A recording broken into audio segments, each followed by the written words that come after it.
All right, well, good afternoon, everyone. Thank you all for coming. I'm Denver Chief of Police Ron Thomas, here with Major Crimes Division Commander Matt Clark to talk about two critical incidents, provide a follow-up briefing on these two incidents.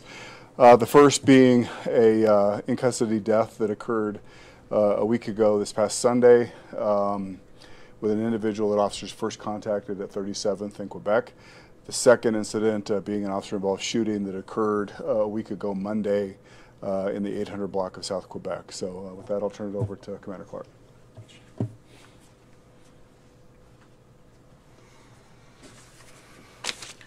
Good afternoon. Thank you for being here and giving us an opportunity to provide an update on these two recent critical incidents that were investigated by the Denver Police Department.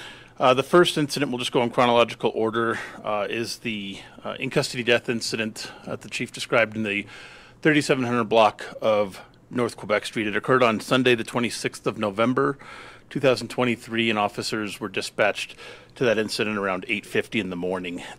Both of these briefings are intended to be follow-up based on information that we received through the course of the investigation by interviewing numerous witnesses, speaking to the involved officers, and analyzing evidence collected at the scene. So to the degree we're able to, at the conclusion of each incident, I'll take questions. On Sunday, November 26, 2023, around 8:45 in the morning, Denver police officers were called to the Fusion Studios at 3737 North Quebec Street regarding an individual who was at the location in violation of a protection order. The restraining order was related to a prior felony menacing case that had occurred at the same location in September of 2023, and the subject's movements were being monitored by GPS through pretrial services as a result of that case. The caller, who was representing pretrial services, reported that the subject's ankle monitor placed him at the location, which was prohibited under the terms of the protection order. Additionally, the caller reported receiving a tamper alert indicating the subject may have removed the ankle monitoring device from his person. Uniformed Denver police officers arrived at the location around 9:20 a.m. and located the subject's ankle monitor in the alley. Officers determined the subject had went into a unit at that same building there and attempted contact with him at that location. At about 9:32 that same morning, the subject was located and arrested in the bathroom of that specific unit. While officers were in the bathroom where the subject was arrested, they observed evidence that he may have been attempting to dispose of narcotics by either flushing him down the toilet or running him down the sink drain in that bathroom. Out of an abundance of caution, the officers called for an ambulance to evaluate the subject at the scene in case he had consumed any narcotics prior to the arrest. The subject was evaluated at the scene by a medical crew and determined to be medically clear for transport to the Denver Detention Center. The subject was transported from the scene in the back of a police vehicle. At approximately 10:46, which was more than an hour after the arrest, the officer who was transporting the subject to the Denver Detention Center noticed the man was possibly experiencing a medical episode. At this time, the officer at that point was in the area of 29th and Champa Street. That officer made notification, requested paramedics, and additional officers responded to assist as well. Officers removed the subject from the patrol vehicle and attempted to speak with him to understand the cause and nature of the medical incident he was experiencing. At this time, the man was conscious and standing outside of the police vehicle. After several minutes, the subject became unconscious and stopped breathing. The officers recognized this, immediately began performing CPR, and administered naloxone in case he was experiencing an opioid-related overdose. The naloxone had no apparent effect on him. The subject was transported to the hospital by ambulance and was pronounced deceased later that same day.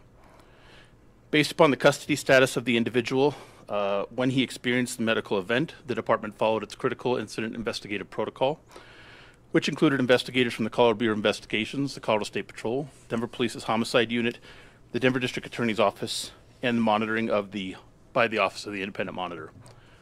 The subject was identified as 43-year-old Jesse Stowers.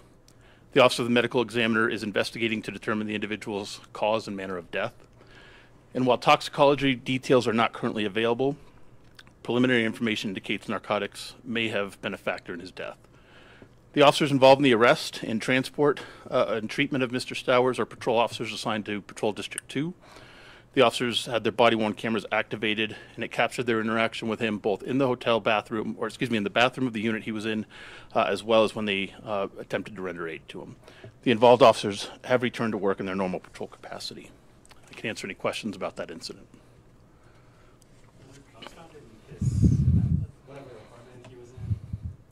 Were there drugs found there? There was evidence of drugs. There was some paraphernalia. There was an indication that he likely flushed a quantity of narcotics prior to the arrival of officers. When he was placed in the car, was he kept upright in the back seat? He was. He was seated upright and handcuffed behind his back. Sir? When you guys encounter him, how long did it take for the guy to actually start showing signs of having a medical incident? It was during transport, so it was along the route from the 3700 block of Quebec to where the officer stopped near 29th and Champa. So several minutes of transport when they recognized he needed some assistance. Like about 20 minutes? Less than that, I believe. Yes, ma'am, sorry. Could you just spell that last name? Is it S-T-O-W-E-R-S? That's exactly it, yes. S-T-O-W-E-R-S. Yes, ma'am. So this is the second in-custody death then in November? Correct. What is your reaction to that? Well, this, again, I think similar to the other is we're going to find a narcotics connection to those as well. And it just happens to be that the officers are in contact with that individual at the time that they experienced that medical event. I think in both cases the officers responded immediately, recognized it, utilized the Narcan that they carry with them daily to attempt to reverse a potential opioid overdose. Do you guys believe that the guy was intoxicated? Possibly under the influence of narcotics. Or I believe that possibly narcotics played a role in this to some degree. Anything from the coroner that you guys are aware about? Toxicology, unfortunately, takes several weeks, so I don't have any specific details yet. You said this guy had an ankle monitor on him. What's his history with drugs? So I'm not able to get into criminal histories on him. All right. The next incident is a police officer-involved shooting that occurred on Monday, November 27th at approximately 1:40 in the afternoon at the apartment complex located at 888 South Oneida Street. On November 27th, 2023, at approximately 1:40 in the afternoon, uniformed Denver police officers were driving marked Denver police vehicles through the east side of the parking lot of 888 South Oneida Street. The officers were conducting extra patrol at the Cedar Run apartment complex, which is a large multifamily residential building at that location. The officers, while along the east side of the complex, observed a male in the northeast corner of the parking lot next to a pickup truck. They recognized, or they observed specifically, that the doors on the driver's side of the vehicle were open and the individual was moving boxes around outside of the vehicle. As an officer approached in his vehicle, he observed the subject had an unholstered handgun between his belt and pants on the back side of his waistband. The officer contacted the subject for unlawfully carrying a weapon, as openly carrying a firearm in Denver is prohibited. The uniformed officers that were there exited their vehicles, identified themselves as Denver police officers, and ordered the subject to keep his hands in the air and away from the firearm. The subject did not comply with these orders and became argumentative. Officers continued to direct the subject to put his hands on his head and get down onto his knees, which he refused to obey. Officers worked to de-escalate the situation through ongoing communication efforts. One specific officer worked for just over 4 minutes to engage the subject in conversation in an effort to gain his compliance. While the officer was speaking to the subject, he abruptly reached to his back waistband area where the firearm was located. 2 additional officers who were at the location observed this action and were specifically concerned that the subject would retrieve the firearm and shoot at the officers. In response, these 2 officers discharged their duty handguns at the subject, striking him. The subject fell to the ground and officers quickly approached. The officers secured the subject and recovered the firearm from his back waistband. They rendered aid until paramedics arrived, and the ambulance crew transported the subject to the hospital for treatment. Through the investigation, it was learned that 2 uniformed Denver police officers discharged their weapons a total of 5 times. The firearm that was recovered from the subject was a Glock 17 9mm handgun. The firearm was loaded with 1 round in the chamber and 16 rounds in the magazine. The magazine in the firearm had a capacity of 17 rounds. The subject has been identified as 32-year-old Zachary Yates. Mr. Yates was treated for 2 gunshot wounds and has since been released from the hospital. Mr. Yates was charged with unlawful carrying of a firearm for openly carrying a firearm in Denver. He was also charged with possessing a high-capacity magazine that could hold more than 15 rounds, which is prohibited by ordinance. The officers who discharged their weapons are assigned to the Patrol Division in District 3. Both were wearing Denver police uniforms and driving marked police vehicles. One officer started with the department in 2017 and was involved in a police shooting in 2018. The other officer has been with the department since 2019 and has not been involved in a prior police shooting incident. Both officers, or all the officers that were at the scene, had their body-worn cameras activated, and it captured their interaction with the individual throughout the contact. The involved officers in this incident will be placed on a modified duty status as they complete the department's reintegration program. And as in the other incident, we utilized our critical incident investigative protocol with our partner agencies. Anybody who had information about this case, who may have witnessed it that investigators haven't talked to, I would encourage to contact the Denver Police Department or Crime Stoppers and provide additional information which may be helpful for us. I will briefly show some slides for this.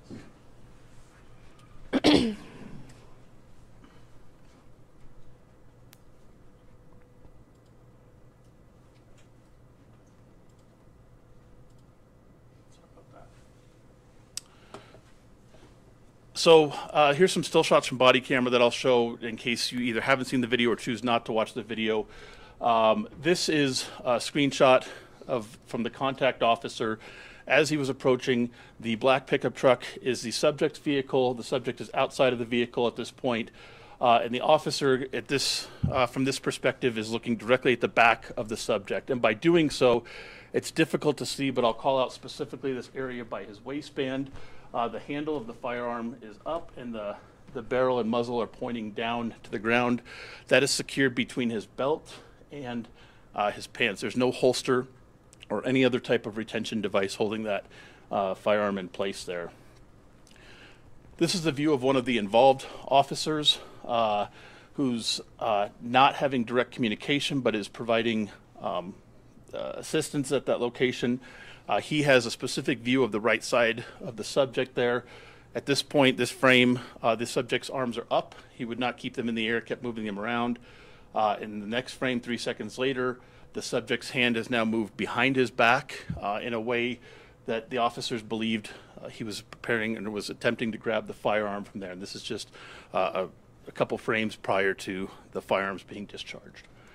As the officers approached, after the subject was struck, here's a screenshot of the way that the firearm was held in the back of the subject's waistband. As you can see, again, unholstered and clearly visible, and that's what the officers reported seeing as they approached. And the firearm that we recovered, again, is a 9mm Glock 17 handgun. Any questions about this incident?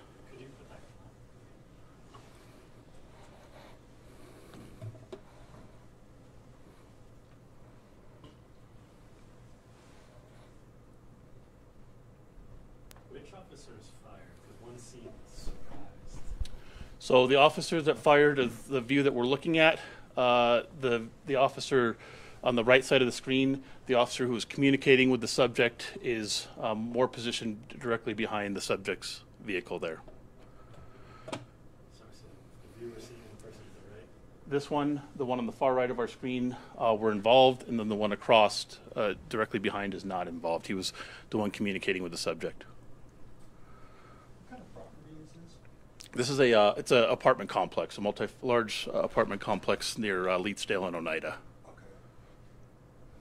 Where was he shot? Those 2 shots? In the upper neck kind of area, 1 shot, and then he had a graze wound to his arm.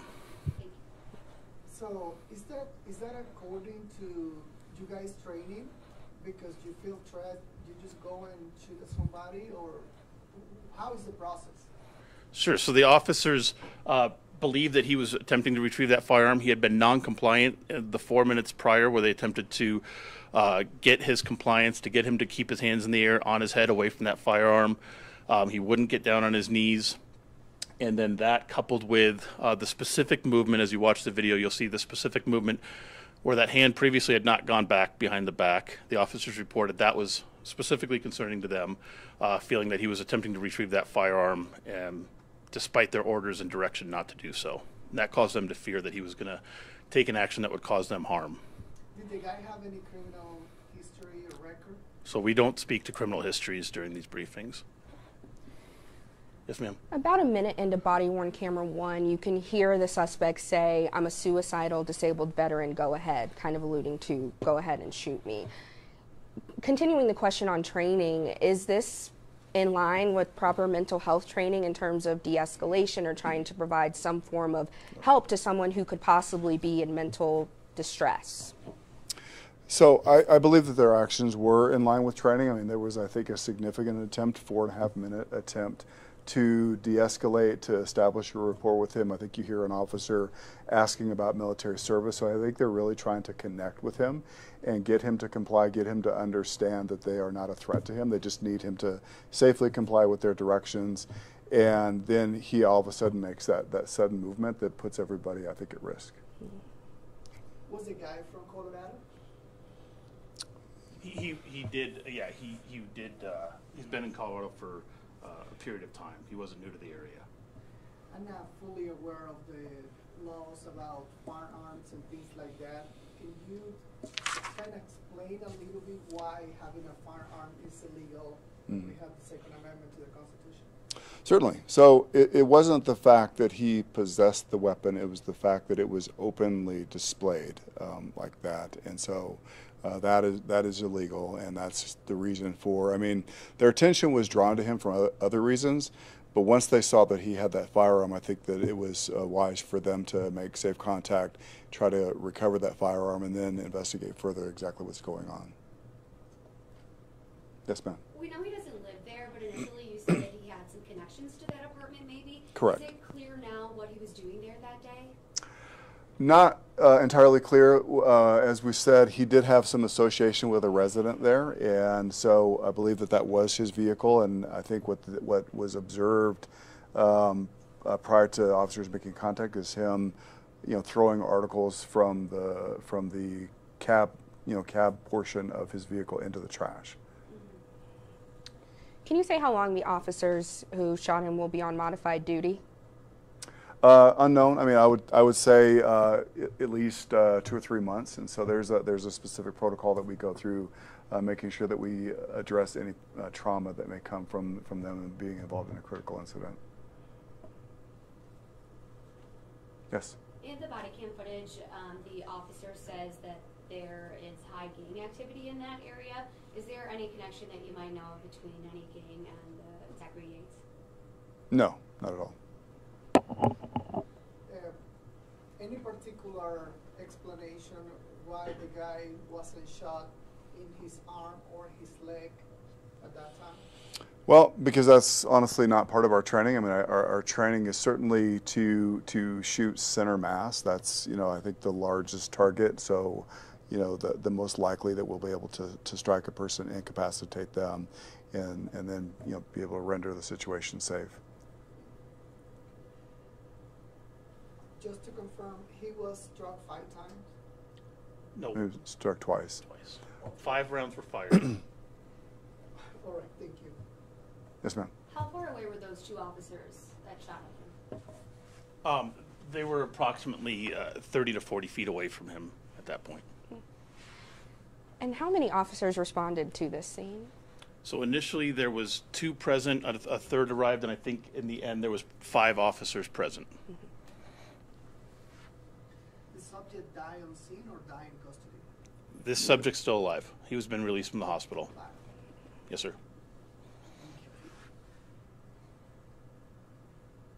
Did all the officers agree that they should have been shot, or that they should have shot? Just the one officer he seems surprised.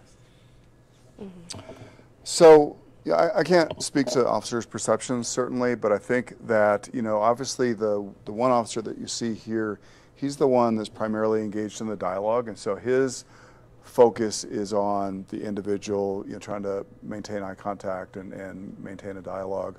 Whereas the other officers, I think, were looking at his hands, recognizing that his hands are the threat, him being able to access that weapon are a threat. And then when they see him, after being told numerous times to put his hands on his head, and he's kind of, got his hands here where they're visible, certainly not compliant, but certainly, not in a dangerous position.